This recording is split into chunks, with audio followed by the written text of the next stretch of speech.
ஒரு காலத்தில் மந்திரா என்ற ஒரு துணிச்சலான சிறுமி இருந்தாள். அவள் ஒரு அழகான மாய உலகத்தில் வாழ்ந்தாள். அந்த உலகத்தில் மரங்கள் பேசும், பறவைகள் பாடும், எல்லா விலங்குகளும் நண்பர்களாக இருந்தார்கள். ஒரு நாள் மந்திரா காடு வழியாக நடந்து சென்றாள். அப்போது அவள் ஒரு ரோஜா நிற டைனோசரை பார்த்தாள். அந்த டைனோசரின் பெயர் ரோசி. ரோசிக்கு சிறிய சிறகுகள் இருந்ததால் அது மெதுவாக பறக்கவும் முடியும். மந்திரா ரோசியின் மேல் ஏறினாள். இருவரும் சேர்ந்து காட்டு மேல் பறந்து சென்றார்கள். மேகங்களுக்குள் பறந்தபோது கீழே பெரிய நதிகள், பச்சை மரங்கள், அழகான கிராமங்கள் எல்லாம் தெரிந்தது.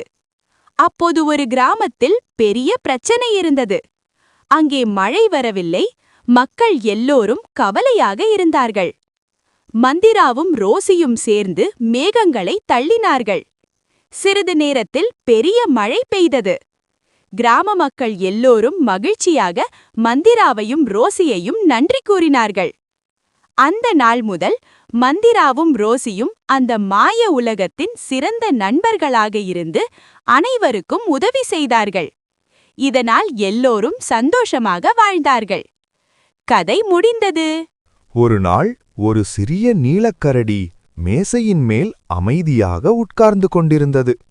அந்த கரடிக்கு ஒரு பெரிய ஆசை இருந்தது. உலகத்தை பார்க்க வேண்டும் என்ற ஆசை. நான் இங்கே மட்டும் இருக்கக்கூடாது, வெளியுலகம் எப்படி இருக்கும் என்று கரடி நினைத்தது. அப்போது அருகிலிருந்த ஒரு சிறிய பை கரடியிடம் மெதுவாக சொன்னது, பயப்படாதே, நான் உன்னுடன் பயணம் வருகிறேன். அதைக் கேட்ட கரடி மிகவும் மகிழ்ச்சியடைந்தது. இருவரும் சேர்ந்து ஒரு சிறிய பயணத்தை தொடங்கினார்கள். முதலில் அவர்கள் மேசையின் ஓரத்துக்குச் சென்றார்கள்.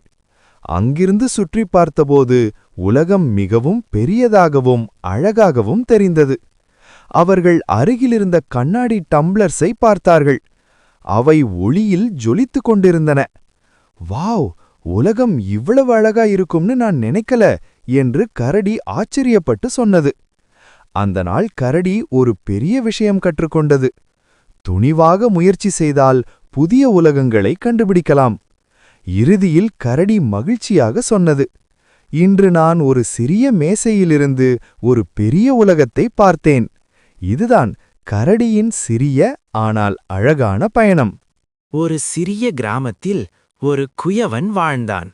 அவன் கையில் மண் இருந்தால் அது ஒரு சாதாரண மண்ணல்ல.